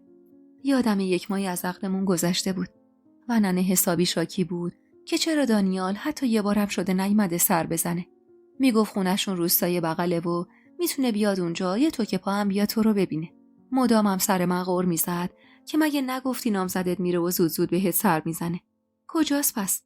نه به اون مجید که از در میندازیمش بیرون از پنجره میاد تو، نه به نامزد تو که ما هنوز 2 کلم حرف باهاش نزدیم. اینجور موقع ها اما توران حسابی قیافه میگرفت و میگفت نه حرفا میزنی ها. مجیدو داری با نامزد پوری مقایسه میکنی؟ مجید اونقدر منو دوست داره که اگه یه روز منو نبینه روز شب نمیشه. منم واسه این که حرص تورانو در بیارم و ازش کم نیارم گاهی میگفتم اما عوضش دانیال اونقدری منو دوست داره که همه تلاششو میکنه تا زودتر مراسم عروسی رو بگیره و منو ببره پیش خودش. بعدم ننه مگه بعد دانیال داره کار میکنه تا رفاه منو فراهم کنه؟ عین بعضیا باشه خوبه که هر 3 ماه یه بار کارشو عوض میکنه. معمولاً حرف که به همچین جایی کشیده میشد جنگی بین من و توران در میگرفت که فقط با صدای فریاد ننه مجبور به آتش بس میشدیم. انگار یه جورایی بین من و توران یه رقابت شکل گرفته بود و هر کدوم تلاش میکردیم نامزد خودمونو بهتر جلوه بدیم. بعد از 1 ماه یه روز فروزان بی خبر اومد خونمون. هوا سرد بود و برف کمی باریده بود. ننه که درو باز کرد و فروزانو دید دور از جونش انگار اسرائیل دیده باشه چهره در هم کشید و به تندی گفت اینجا چی کار میکنی؟ فروزان ابروی بالا انداخت. ناسلامتی عمه دامادتما. باید تا عمر داری به خاطر همچین دامادی ممنون من باشی آسیه. بعدم ننه رو کنار زد و اومد تو خونه. محسن و علی همراهش بودن اما خبری از حسین نبود. پسرا که سرشون گرم بازی شد فروزان تشری بهشون زد تا سر تا پاشون رو خیس نکنن و رو به ننه گفت از طرف زنداداشم پیغام دارم. تعارف نمی کنی بیام تو؟ ننه رو ترش کرد. تا اینجا رو که بدون تعارف اومدی. بقیه‌شم بفرما. پشت سرشون وارد نشیمن شدم. یکم سرما خورده بودم و حال ندار بودم. کنار بخاری نشستم و حواسمو دادم به فروزان. فروزان نگاهی به اطرافش انداخت و گفت خواهر بزرگم میخواد 2 روز دیگه بره شهر دکتر. دانیال پیغام فرستاده نامزدشو 2 روزی بفرستید شهر. قربونش برم میگه دلم تنگ نامزدمه. زنداداشم هم قول داده خودش مراقب پوری باشه. سوخ زده نگاهی به ننه کردم و دعا کردم که ننه سر لجبازی با فروزان باهاش مخالفت نکنه که یهو دیدم اخ میکرد و گفت توران 2 سال نامزد کرده، پسر و خانواده شما کامل میشناسیم. من هنوز اجازه ندادم بیشتر از 1 ساعت خونه نامزدش بمونه. حالا هنوز هفته به ماه نکشیده پوری رو 2 روز بفرستم شهر، اونم بفرستم خونه یه کسی که هنوز درست و حسابی نمیشناسمشون. خود دختر داشتی همچین کاری میکردی خدا وکیلی؟ فروزان با ملایمت گفت این حرفا چیه آسیه؟ اینا 1 ماه دیگه میخوان عروسی کنن. هنوز درست حسابی نتونستن 2 کلمه با هم حرف بزنن. دانیال کارش طوریه که نمیتونه زیاد مرخصی بگیره و بره و بیاد. اما دختر تو که میتونه 2 روز بره اونجا. بعدم قرار نیست که بره خونه ی دانیال. میره خونه ی داداشم. اونجا هم زبیده قول داده هواشو داشته باشه. اصلا ما خودمون رسم دستمال داریم. زبیده محاله بذاره اینا قبل از عروسی با هم خلوت داشته باشن.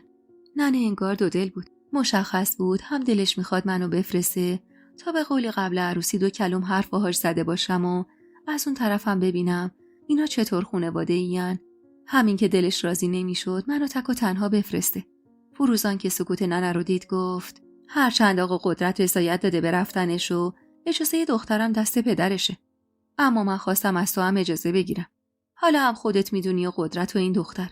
خواهرم روز جمعه راهی میشه. شنبه نوبت دکتر داره، یک شنبه هم برمیگرده. من گفتنیا رو گفتم. باقیش با خودتون. بعدم از جاش بلند شد و گره چارقدش رو باز کرد و مقداری پول گرفت سمتم.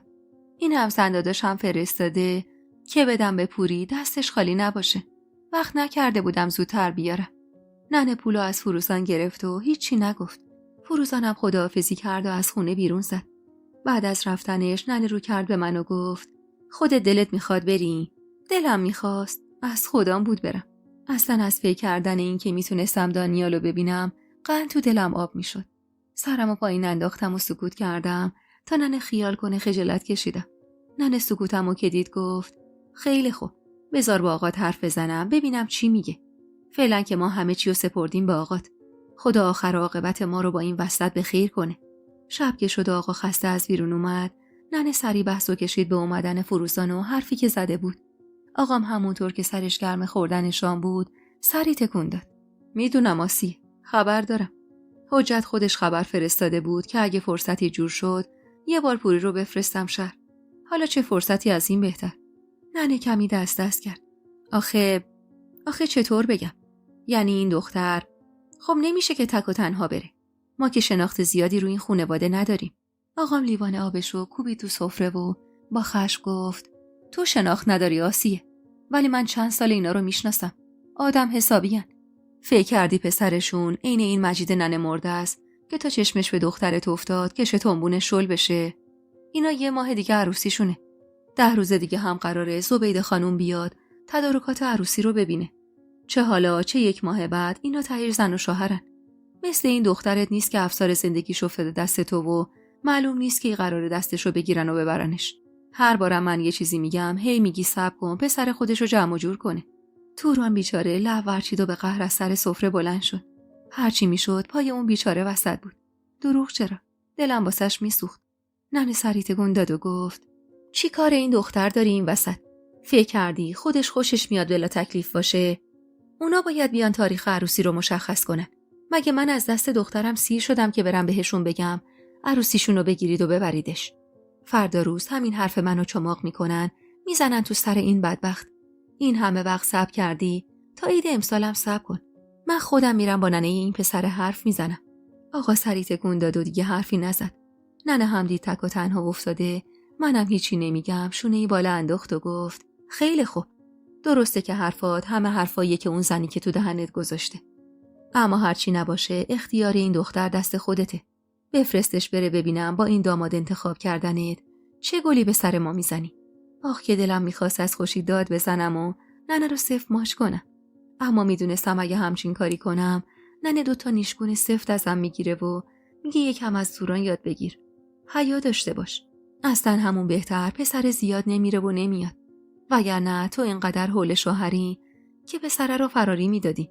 تا روز جمعه بشه از ذوق حتی خواب چشمم نمیومد. رفتم گرمابه و حسابی خودم رو شستم. از تصور دیدن دانیال داشتم ذوق مرگ می شدم. همش با خودم می گفتم حتما وقتی منو ببینه از شدت دلتنگی بغلم می کنه.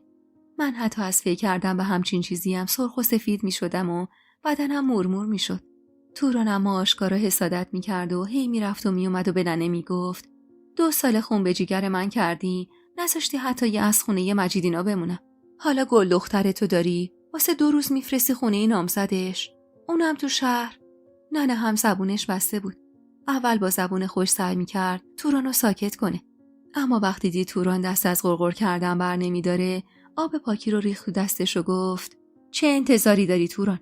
نامزد تو یه لنگ در هوا، اصلا معلوم نیست کی میخواد عروسی بگیره. سال اول گفتن تابستون، بعد گفتن دستمون تنگ عید. عید اومد گفتن نوه عمه پسر خالمون فوت شده، رسم نداریم تا 1 سال مراسم بگیریم. داره 1 سال میشه اما بازم هیچ به هیچ.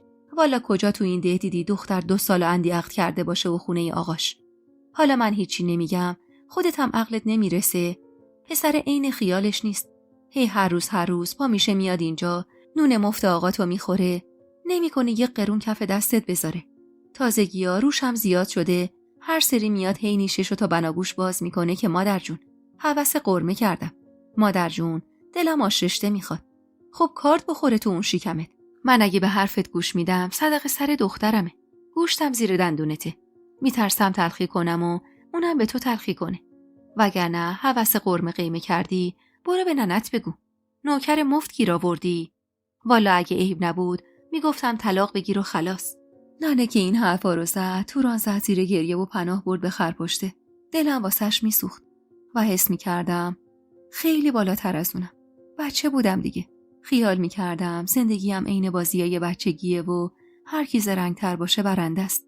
خیال میکردم خیلی زرنگم که تونستم همچین شوهری به دست بیارم. اما نمیدونستم چیا در انتظارمه. روز جمعه که شد از شب تا صبح خواب به چشمم نیومد و خروسخون از سر جام بلند شده بودم و چند دست لباس و 2 تا ماتیکی که یواشکی از صندوقچه‌ای که واسم فرستاده بودم برداشته بودم و تو کیف دستی بزرگی گذاشتم و منتظر اومدن خواهر فروزان شدم. ننه واسه تو را چند تا لقمه کتلت واسم پیچیده بود و دم رفتنی مدام نصیحتم میکرد. پوری، آبروی ما رو نبری ها. اینا رسم دستمال دارن. فردا روزی که عروسی کردی نمیگن پسر ما طاقت نیورد. میگن دختره هول بود و واداد. یه وقت تو اتاق باهاش تنها نشینی یا اگرم مجبور بودی حتما در اتاقو باز بذار. حواست باشه هر چی بشه همه چی از چشم تو میبینه. این مسئله شوخی بردار و بچه بازی نیست ها. گوش میدی به من پوری؟ من که اصلا نمیفهمیدم منظور ننه از دستمال چیه. اما واسه اینکه دست از سرم برداره همش میگفتم چشم. ننه سری به نشونه افسوس تکون داد. آخر یه گندی میزنی. من میدونم. خودم بزرگت کردم دیگه. خواهر فروزان اسمش فرزانه بود و تقریبا هم سن و سال ننه. از مینا شنیده بودم مرض قند داره و هر از گاهی میره شهر دکتر. اونقدرم سر همین مریضیش لاغر و ضعیف شده بود که انگار 10 سالی از ننه بزرگتر بود. ننه بعد از 1000 جور سفارش منو به فرزانه خانم و شوهرش سپرد. سوار ماشین که شدیم و از ده بیرون رفتیم، فرزانه خیره شد به جاده و زیر لب گفت خدا از سر تقصیرات ما بگذره. شوهرش نگاهی به هم انداخت و سری به نشونه افسوس تکون داد و آروم در گوش زنش گفت لااقل میتونستی همه جا جار نزنی که داری میری شهر. تو این گناه ما هم شریکیم فرزانه. تو خودت مریضی. 1000 جور قرص و دارو میخوری. فردا روز نفرینمون میکنن. زندگیمون از اینی که هست بدتر میشه. من که اصلا نمیفهمیدم منظورشون چیه. یعنی خیال میکردم دارن در مورد مشکلات خودشون حرف میزنن. فرزانه خانم اما آهی کشید و گفت خان داداشم حق داره بگردنم. نتونستم روشو زمین بندازم. اونقدر ساده بودم که حتی لحظه‌ای شک نکردم به حرفاشون. تا رسیدم به شهر دیگه حرف خاصی بینشون رد و بدل نشد. فقط وارد شهر که شدیم شوهر فرزانه خانم گفت بازم داداشت حرف بزن. به والله که خدا رو خوش نمیاد. فقط موندم اون خواهر کم عقل چرا رو زندگیش خمار کرده. بازم زیاد به حرفاشون اهمیت ندادم. فکر و خیالم پی دانیال و دیدنش بود. با خودم گفتم حتما اونقدر که من دلتنگشم اونم دلش تنگه.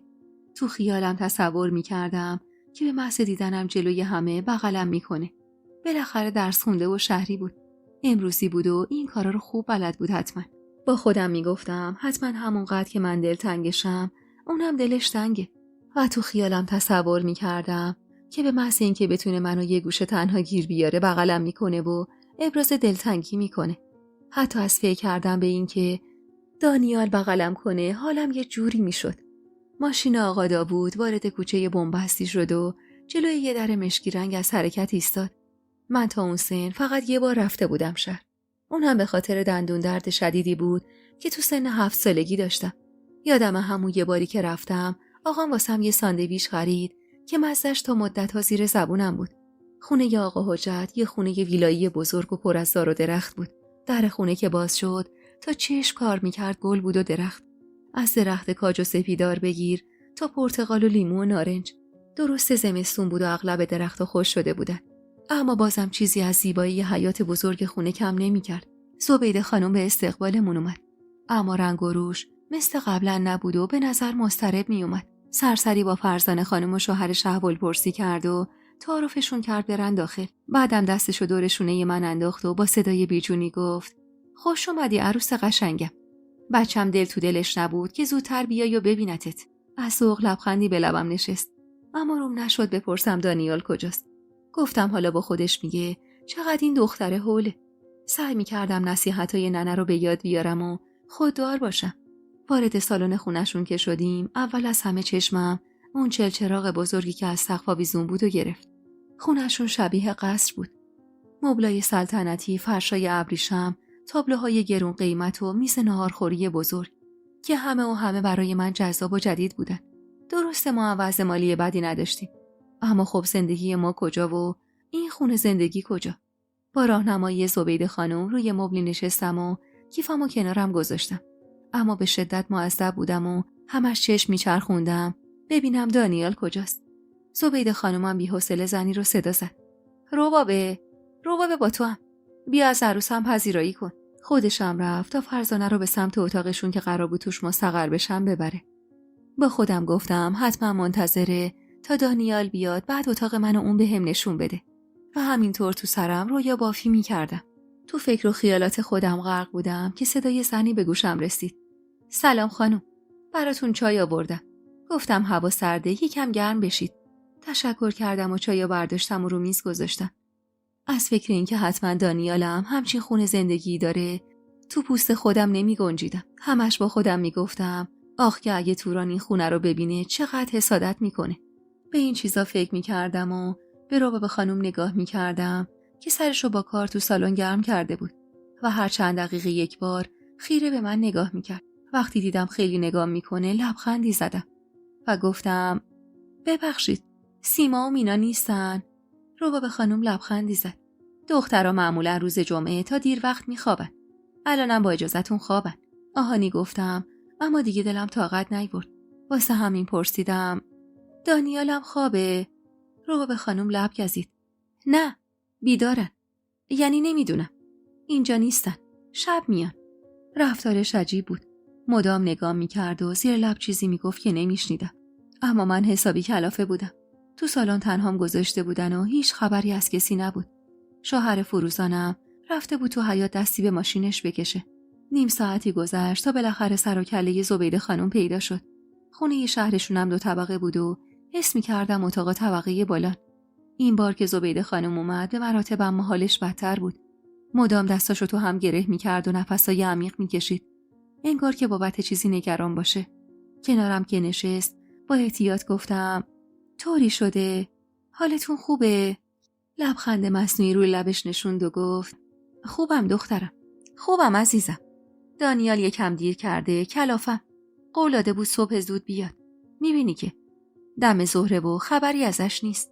حرفش تموم نشده چنان صدای فریادی به گوشم رسید که هر دو وحشت زده از جا پریدیم. دوستای عزیز و مهربونم، یک دنیا ممنونم که تا پایان این قسمت همراه هم بودید و خوشحال میشم اگه نظراتتون رو در مورد این قسمت توی کامنت ها با ما به اشتراک بذارید.